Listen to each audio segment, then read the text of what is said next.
noite, meu querido, minha querida, tudo bem? Estamos aqui mais um dia para darmos continuidade aos nossos tópicos e aulas de Sociologia. Hoje nós vamos fazer a introdução a um pensador maravilhoso que vem a ser chamado de Karl Marx e o seu parceiro Friedrich Engels, tá certo? Então, vamos lá. O filósofo e biógrafo grego Plutarco dizia para a gente que não são as grandes batalhas ou vitórias em campo de batalha ou contribuições públicas que determinam os grandes homens, e sim suas vidas pessoais. É por essa razão que nós vamos começar aqui utilizando o livro Amor e Capital, de Mary Gabriel, uma estadunidense, que vai destilar sobre a vida de Marx em quase 1000 páginas pela editora Zaha. Então, o que eu vou falar aqui pontualmente a respeito e o que eu li em cima desse livro. O Marx ele nasce no ano de 1818 na Renânia, ao sul da Prússia. A gente lembra que a Alemanha só vai se unificar em 1871, então a Prússia é mais um território fragmentado. E ele é filho de um advogado. Este advogado tem uma grande influência em Marx para que ele escolha, aos seus 17 anos, adentrar no curso de Direito. Ele não ficará lá por muito tempo, ele cursará apenas um ano, e 36 ele já muda de cidade, de universidade e de curso. Ele vai para a filosofia. Permanece por lá com uma forte influência nesse período das ideias hegelianas. Então, Marx se alinha ali com as ideias hegelianas no primeiro momento, inclusive já com uma participação política. E em 1841, Marx já está elaborando sua tese de doutorado. Ele se torna doutor em filosofia, mas não consegue emprego como professor universitário por conta do preconceito das universidades na época, justamente com pessoas que estavam alinhadas com as ideias hegelianas. Isso faz com que Marx precise buscar emprego de outra forma, e ele se torna um dos diretores da Gazeta Renana. E é nesta Gazeta que ele conhece o seu grande amigo e que tem grande contribuição nas obras marxistas, que é o Friedrich Engels. Engels já é 2 anos mais novo que Marx, né? E ele é bem diferente, porque Marx pertence a uma classe social ali, até razoável no primeiro momento, mas durante a sua fase já mais adulta, ele decai financeiramente. E Engels não. Engels é filho de um grande industrial, tanto é que aos seus 22 anos ele já é enviado para Manchester, na Inglaterra, para cuidar de uma fábrica da família. E é nesse processo como um todo que os dois vão passar a fazer contribuições. Tem várias leituras de Marx e Engels. A contribuição de Engels é tão grande que ele que vai terminar ali o Capital 2 e 3, né? Marx morre e ele termina. São vários lances na biografia que dá para a gente ter uma percepção melhor de Marx, né? Vai ter, por exemplo, 7 filhos, 4 morrem ainda na fase da infância, e um deles, a Mary Gabriel descreve que ele não conseguia arcar com o funeral. Quem arca com o funeral é o Engels. Então Engels dá muito aparato financeiro para Marx, porque ele não consegue trabalho. Imagina como é que ele conseguiria com facilidade emprego com as ideias que ele tinha, né? Umas ideias revolucionárias, um crítico da política da sua época, foi perseguido por vários estados, passou por exílios e aí por diante.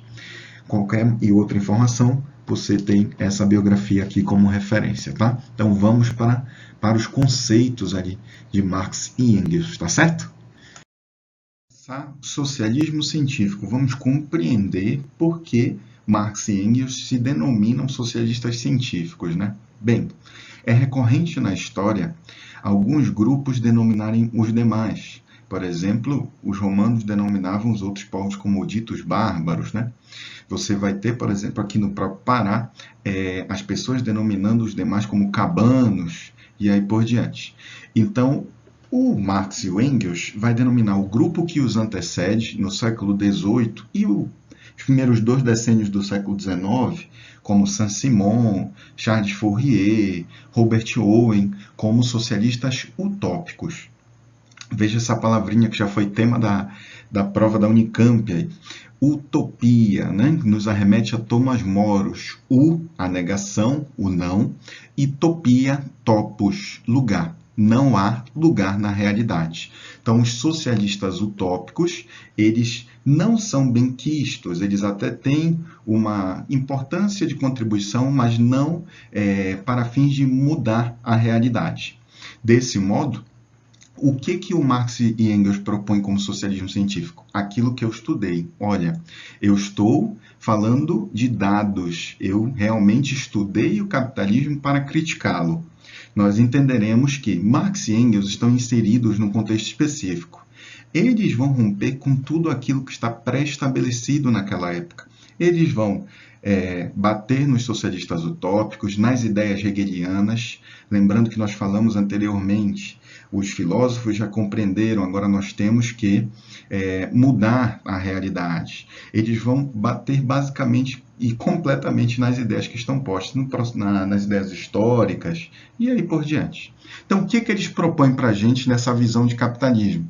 É um modo de produção que não poderia ser reformado. Ora, professor, por quê? Aqui mora a crítica aos socialistas utópicos, aqui mora a crítica aos liberais. Nós também partiremos do princípio de que Marx e Engels estão criticando, estão rompendo com que os liberais do seu período, quem consegue ler o Capital vai ver que por vezes ele se refere às ideias adamsmithianas ali com uma crítica por vezes. Então eles estão basicamente rompendo com tudo. O capitalismo, então, é um modo de produção que não pode ser reformado. Por quê? Tentar reformar o capitalismo não é viável por conta da forma que ele conseguiu chegar nas estruturas da sociedade. E isso só faria com que sinteticamente duas classes, que seria a própria falha do capitalismo, eu tenho uma classe de dominantes e eu tenho uma classe de dominados. Uma tentativa de reforma só faria com que a classe dos dominados continuasse sem compreender a forma que ela é dominada. Logo, essa contradição estrutural insuperável, Marx vai oferecer uma ferramenta para a gente. Veja bem, Durkheim utiliza do fato social, Weber utiliza do tipo ideal e o Marx e o Engels apresentam para a gente o materialismo histórico. Vejamos, o que é isto? Se Hegel e os demais do seu período, os filósofos, estavam preocupados com a ideia para que acaba resvalando no comportamento social, Marx e Engels vão falar, bem, não é o suficiente. Nós precisamos partir daquilo que está posto para a gente para mudarmos. Ele chama isso de praxis, tá certo? Logo, o materialismo histórico, ele parte da toda a análise econômica da sociedade para demonstrar como ela se comporta. E aí na sua tela há um triângulo cortado em duas partes. Marx demonstra para a gente que toda a sociedade tem uma infraestrutura, logo é o seu modelo político-econômico, no caso do Brasil, que vai ser o nosso exemplo, capitalista, tá? Nós nunca passamos perto do socialismo, apesar de ter essa euforia política por aí. E em cima nós temos a supra ou superestrutura. Perceba, o que o Marx e o Engels demonstram para a gente? O modelo político-econômico, o capitalismo, a forma de economia vai ditar o comportamento restante. Na superestrutura, portanto, mora a cultura, o comportamento político. Pegue o seguinte exemplo, o cinema. Olha como nós pegamos o cinema e veja como ele se adequa a partir de um modelo político-econômico capitalista. Só vale aquilo que dá lucro, aquilo que vende. Exemplo clássico aí, os quadrinhos, que estão voltando no cinema com muita força. Então, a infraestrutura dita o comportamento da superestrutura, mas ali ao lado esquerdo há uma seta para os dois lados. Veja bem, é que ali é o momento em que a superestrutura devolve o comportamento e a gente fecha uma ideologia. Muita atenção. Esta palavrinha, que por muito é associada no Brasil de forma pejorativa. Ideologia vai nortear todos os nossos comportamentos. E o que o Marx e o Engels, nesta aula, estão demonstrando para a gente é como a sociedade passa essa ideologia do capitalismo para todos os setores que nós temos, de como nós entranhamos essas ideias. Porque, veja bem, todos os nossos comportamentos, a forma que você está estudando aqui, a forma que você leva a sua vida, ela é carregada do idealismo capitalista. E é deste formato. Como o materialismo histórico está no decorrer da história toda, Marx também vai falar sobre isso, desde a Antiguidade Clássica. Você vai pegar Grécia, você vai pegar Roma, a ideia de patrícios, plebeus, você vai para a Idade Média, que isso fica mais notório ainda, primeiro estado é de clero, nobreza, e o terceiro estado que realmente trabalha. E agora, na modernidade, passando para o período contemporâneo, nós vamos ter a mesma ideia.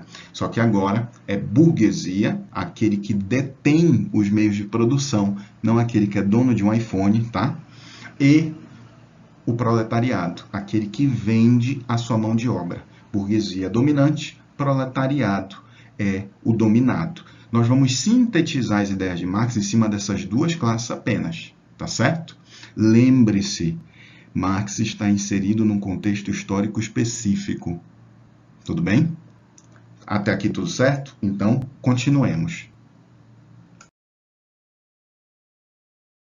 Seguindo, então, partindo da ideia do materialismo histórico, de como a construção histórica ela tem um impacto forte em algumas situações específicas da sociedade, o Marx e o Engels entendem que essa história ela está em movimento. E este movimento, este motor da história, está na luta de classes. Vejamos. Para continuar, vou fazer uma pausa rapidamente aqui para compreender com vocês o que é dialética. A dialética está na filosofia em diferentes autores. Por exemplo, Platão falava em dialética através do diálogo, né? Processo de transformação através do diálogo. Aristóteles tinha uma outra visão sobre dialética. Aqui, para Marx, nós colocamos anteriormente. Não é apenas compreender, mas realizar a ação transformadora. O materialismo histórico, a praxis, tá certo? É esta a ideia de dialética que nós vamos aplicar. E este motor da história, a luta de classes, para Marx e Engels, esteve presente em diferentes momentos da nossa construção. Por exemplo, se você voltar em Roma, você vai ter um carinha chamado Espartacus, né, que vai realizar uma revolução, a exemplo da série da Netflix aí. Então, nós temos pontualmente em algumas sociedades. O que é que modifica, então? A partir das grandes navegações, com o desenvolvimento da globalização, nós temos os movimentos mais globais também. A exemplo, 1848, da Primavera dos Povos. Então, desse modo, o que o Marx e o Engels vê? Que essas classes, da ideia do proletariado, da burguesia, elas estão expandindo e esses conflitos, eles também vão criar proporções bem maiores, para além das fronteiras dos países. Este movimento como um todo, nós vamos entender agora. Olha aí, na dialética eu tenho a tese e a antítese, que são as duas que vão brigar. Veja bem, eu tenho a burguesia, que está na tese, ou seja, ela é a afirmação, e eu tenho o proletariado, que é a antítese, ela é a negação da afirmação. Vamos exemplificar. Eu prefiro café. Aí o Caetano vai virar para mim e vai falar, eu prefiro chá. Isso não é dialética. A dialética é a negação do café. Estas duas ideias, elas vão gerar um conflito. Vamos ver. A burguesia, portanto, ela explora o proletariado para se manter. E o proletariado, portanto, caso ele consiga compreender que ele está sendo explorado e como ele está sendo explorado, nós iremos analisar posteriormente em outro vídeo, ele vai para a guerra, para a luta contra a burguesia. A burguesia não vive sem um proletariado, e o proletariado consegue viver sem a burguesia. Ele só se tornará em outra classe social. Desse modo, o conflito entre os dois, esta própria luta de classe, vai resvalar e avançar para um intermediário, que é o socialismo, para poder chegar na nossa última etapa, na síntese, que seria o comunismo. Dando um pequeno spoiler aqui, o comunismo seria a ausência de diferenças sociais. Tudo bem?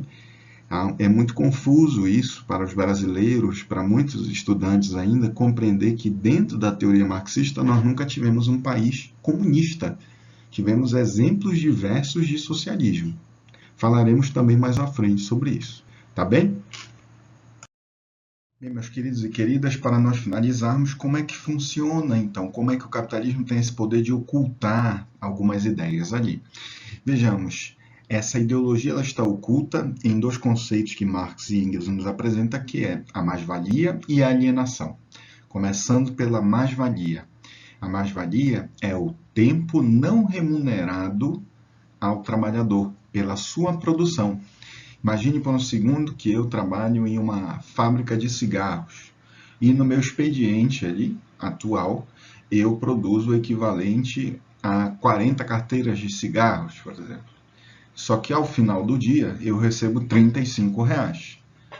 Ele então diz para a gente que isso corresponde a um salário, ao salário que você receberá no fim do mês. Você não está recebendo pelaquilo que você produz, e sim por aquilo que foi estipulado pelo valor do seu salário. Desse modo, a mais-valia, ela reproduz o capital. E como é que ela se mantém? Pela própria ideologia. Veja bem, a ideia de que eu estou como proletário, como trabalhador, no entanto, eu poderei um dia ascender à burguesia. E segundo Marx e Engels, isso muito improvável de acontecer, né? É justamente esta prisão ideológica de reprodução de pensamento do próprio capitalismo que mantém a gente aceitando ser explorado, não condicionada à compreensão da exploração. A mais-valia tem dois tipos, a absoluta e a relativa. Veremos isso posteriormente. Que chama diretamente para a gente a ideia de alienação. O que seria essa alienação? É o momento em que eu, enquanto trabalhador, eu sou separado dos meios de produção. Agora eu trabalho para alguém, eu trabalho para o burguês. E eu não consigo compreender a ideologia da realidade. Perdão, eu não consigo compreender a realidade, eu fico preso a uma ideologia da sociedade. Se antes, por exemplo, antes da Revolução Industrial, o trabalhador, um artesão, ele fazia o seu trabalho e ele entende que isso é uma extensão da vivência dele, é a obra dele, ele tem características próprias. Agora não mais. Eu viro parte dessa produção de modo geral, mas que eu não consigo identificar. A alienação, portanto, ela oculta as formas de exploração. Eu não entendo e não consigo compreender o valor, importância e etc. daquilo que eu estou ajudando a produzir. Voltando ao exemplo do cigarro, eu não consigo mensurar a importância da minha força de trabalho na produção. Olha, distanciamento de valor. No dia eu produzi 40 carteiras e eu recebi R$35. A mais-valia e a alienação, portanto, mantém a condição de ser explorado. O exemplo que nós falaremos aqui é um importantíssimo, que é o fetichismo de mercadoria, né? A palavra fetiche aí está no sentido mágico das coisas, né? Do não real, no sentido de não pertencer a ser palpável na realidade. E o fetichismo de mercadoria é o momento em que eu sou desumanizado do trabalho. Ele tem o poder de ocultar essa relação social de exploração mercadológica, tá bem? Senhoras e senhores, eu espero que até aqui fique mais claro alguns conceitos básicos de Marx. Enviarei para vocês posteriormente, estará disponível o vídeo número 2, onde nós continuaremos com alguns conceitos e já explicações um pouquinho mais aprofundadas do funcionamento dessas ideias, tá certo? Vou ficando por aqui, espero que todos vocês estejam bem, um beijão, tchau, tchau.